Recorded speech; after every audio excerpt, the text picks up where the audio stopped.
Hi and welcome to the channel, everyone. It's around about that time of year when the bass start to move up in preparation for the spawn, so I think we'll have a chat about that today. So the spawn is set in motion as the water starts to warm post-winter. Spawn cycle typically gets divided into 3 phases: the pre-spawn, the actual spawn, and then post-spawn. Every bass that swims goes through this cycle, not all at the same time. On any particular piece of water you can encounter bass in all 3 stages of the spawn in the same general area, and that can be attributed to the natural variability inherent to all living creatures and also local weather conditions. Fish behavior is governed by presiding factors that can be recognized and observed. First, let's have a look at the pre-spawn stage. As the days grow longer and warmer, there's a definitive shift in the bass's metabolism. This shift is the trigger that starts the actual process. General consensus is that this happens around when the water temperature reaches about 55 degrees Fahrenheit or about 13 degrees Celsius. Pre-spawn itself has subdivisions. They consist of migrating, staging, and feeding. Let's have a look at the migration first. So the first major migration is from winter holding areas to feeding areas. Now this occurs earlier than most anglers think. I mean, bass come out of winter hungry and willing to feed. Rigors of the spawn really takes its toll on a bass, so they need to be in optimum condition in order to survive.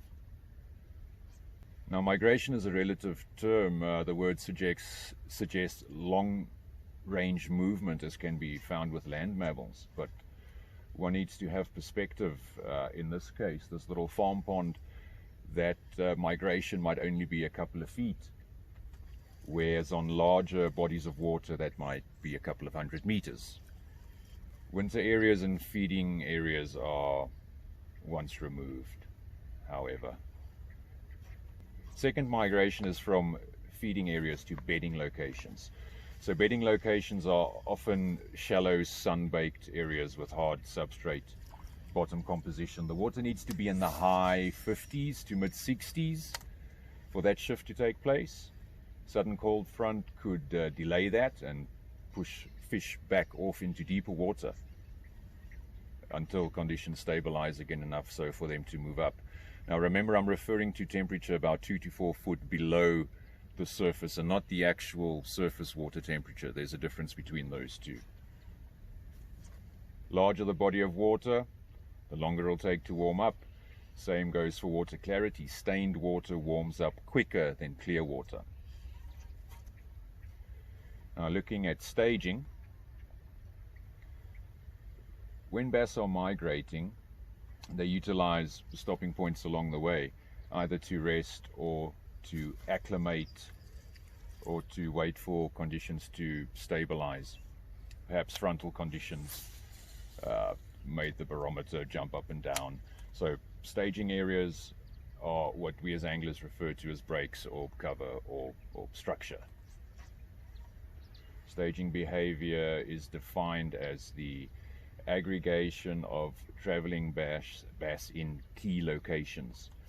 So an interesting side note on that, small waters in particular like this, the structure that the bass are relating to does not necessarily have to be in the water.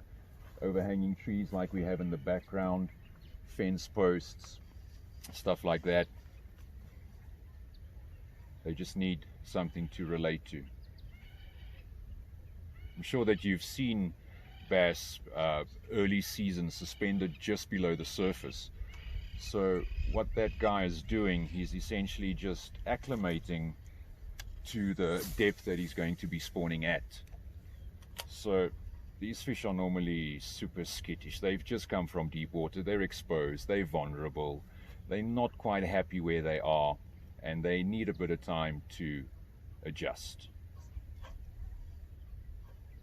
You would have also noticed generally how bass grouped together in terms of size. So this is due to two factors. It's a trait brought forward from when they were fingerlings. So like size bass simply cannot eat one another, nor can they outcompete one another. So behavior then is the link between bass and environmental events.